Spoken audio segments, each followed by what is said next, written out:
That was a good salad. Who's going to do the dishes?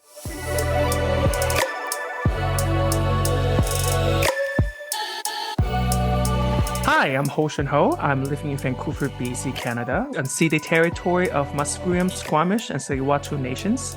I'm an immigrant to Canada from China. Hey everyone, I'm Andrea coming to you from Victoria, but more importantly known as unceded Akwesasne territory of the Lekwungen-speaking peoples, the Songhees and Esquimalt First Nations, and I am an immigrant from the United States of America. Welcome to Dishes Out. We're here to respond to ridiculous comments, the naysayers, and the negative stereotypes. Yes, we're not going to let harmful and hateful comments have the last word. We're dishing it out, spilling the tea, and breaking down the words that divide, harm, and hurt. So join us every Friday for a new episode. Dishes out. Oh gosh. Oh, Shin. Gotta hit the record button in the right amount of time. So anyway, welcome back to another Dishes Out.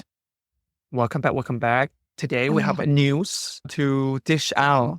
Mm-hmm. It's awful, yes. Mm-hmm. Andrea, will you mind telling us what is the thing that we're going to dish out today? Yes, yeah. Socials have been quite quiet as of this recording. So we are actually looking at a current event that happened very close to Halloween, actually.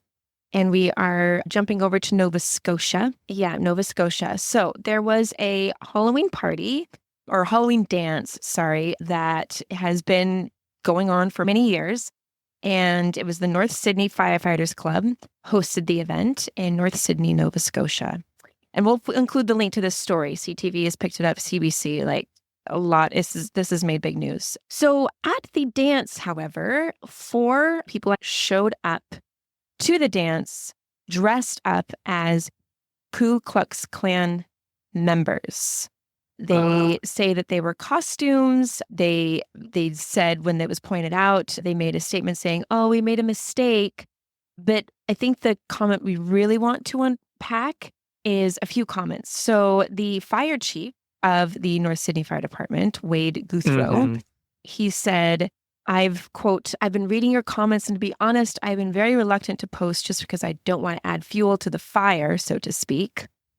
I don't even okay. We could unpack Wade's comments every single week. I know why you think you saying something is adding fuel. Why can you not defuel? Why can you just not apologize and, put out the fire? If you're a firefighter, dude, do you not know how? Like, if there was a fire, you'd be like, I just stood back. There was a lot of things going on during the fire, and I just didn't want to. Put fuel on the fire. Fuel it. I didn't want to mess it up. Exactly. Wade, your words can do the opposite too. Your words can be the water. You put out the fire. Yes, Hoshin. Wade, where is the water for that fire? Exactly. Dude, we know more about your profession than you do. You're not even using it in puns, Wade. Wade. Oh my gosh. Pun intended. Yes. Anyway, yeah, pun intended. So he continues, he says, quote, I can tell you this, the members of North Sydney and myself are very sorry from the bottom of our hearts, and we ask for your forgiveness. We certainly never intentionally hurt or insult anyone regardless of race, color, orientation, or religion, end quote. So that's one quote of Wade's that we want to unpack. Did you want to, because the city councillor, it's rich, but the city councillor responds to Wade and to what's happening. But before we jump to the city councillor, any comments based on his apology, Hushin?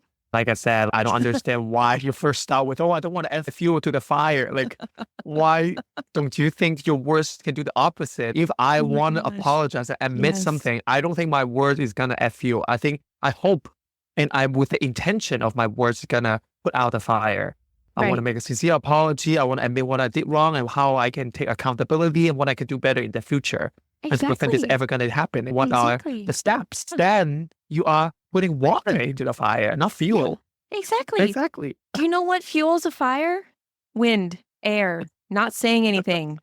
That fuels a fire.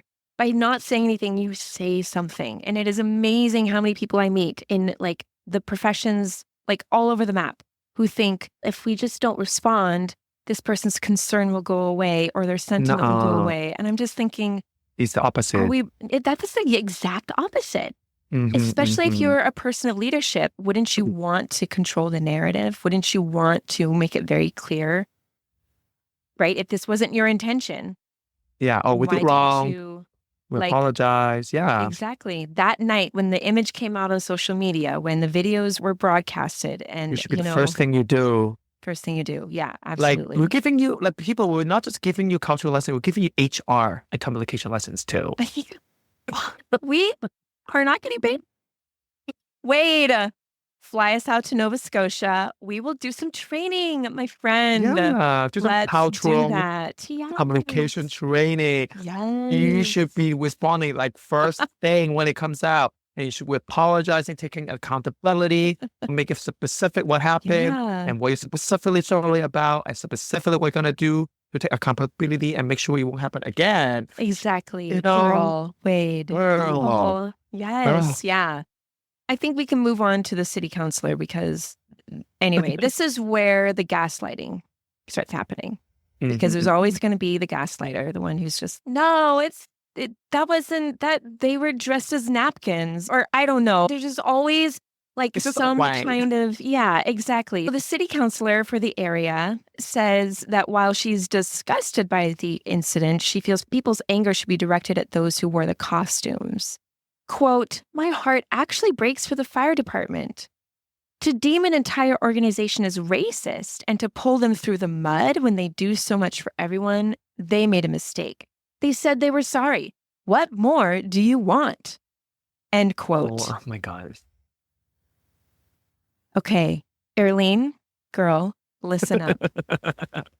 When Canada was founded on racism and the enslavement of Africans and the rights of Black people and other people of color didn't come right away, but actually came just shy of 60 years ago.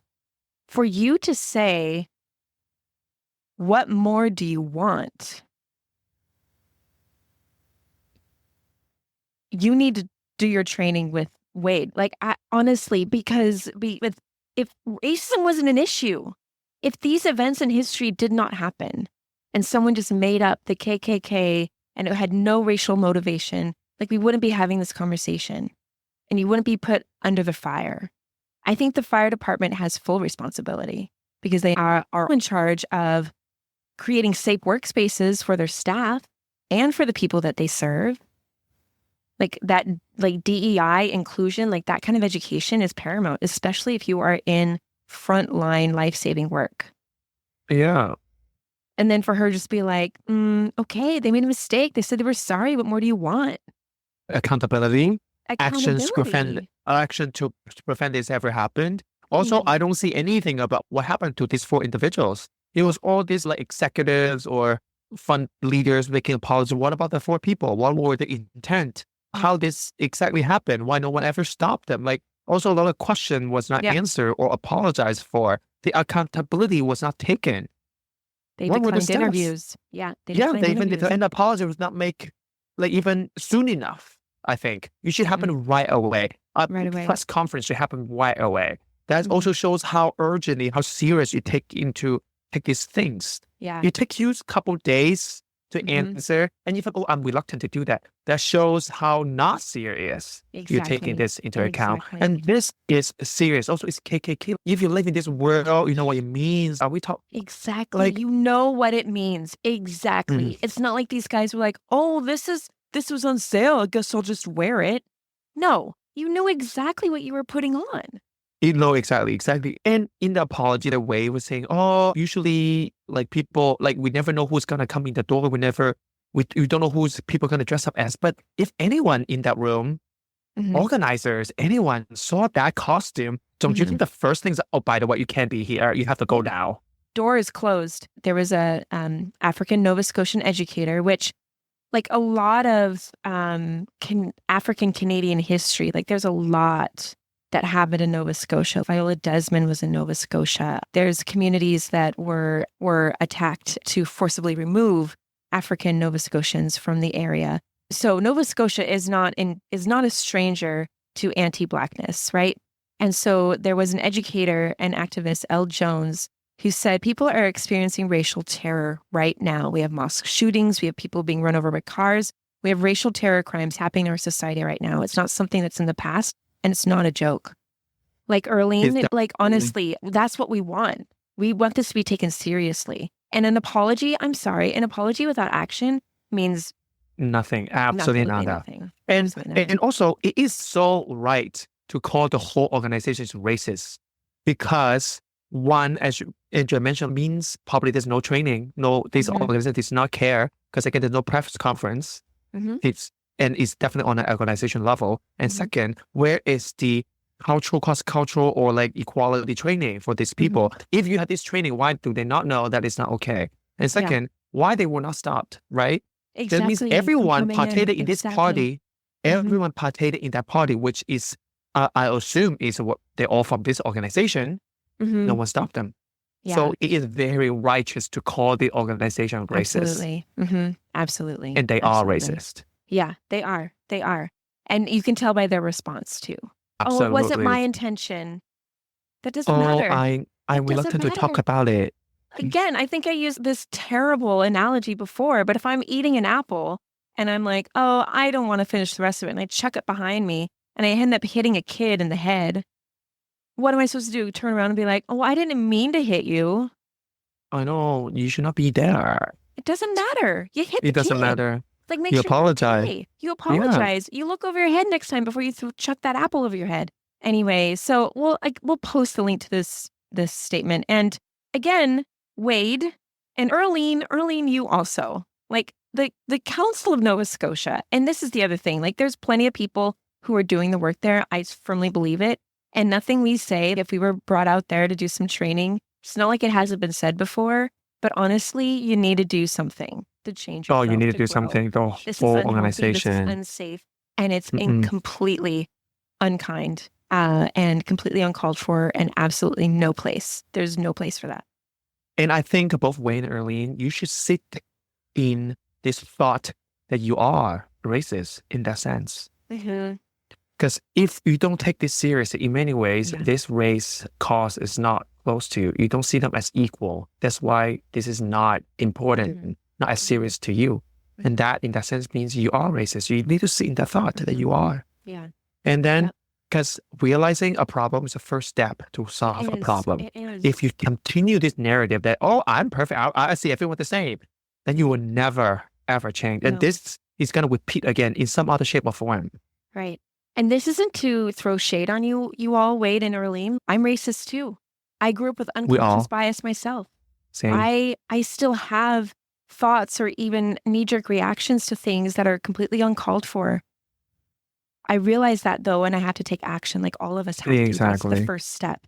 So we're not, so I'm saying you were raised in a system that was racist, racially motivated to commit genocide, the enslavement of people, and the continued oppression of people of color.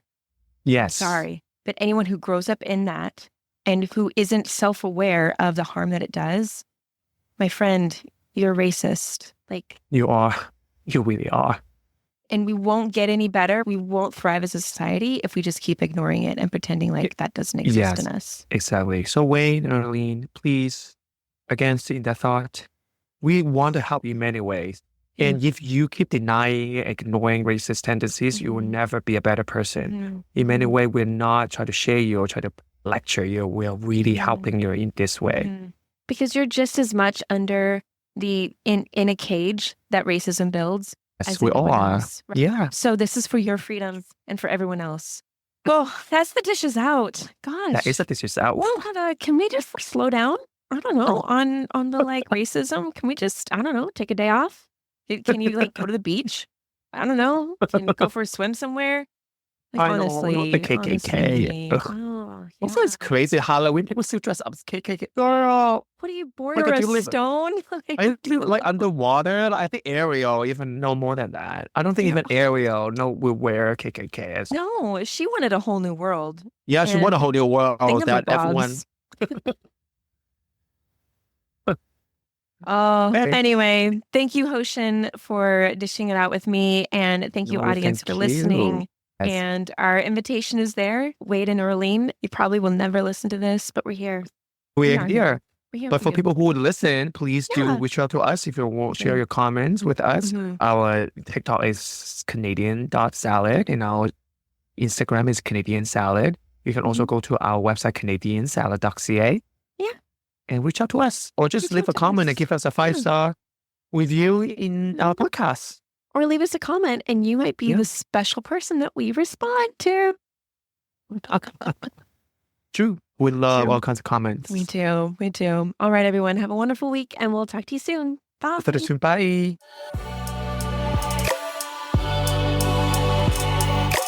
Canadian Salad is written and produced in British Columbia, Canada by Hoshin Ho and Andrea McCoy. Theme music is by Naver Avetyan from Pixabay.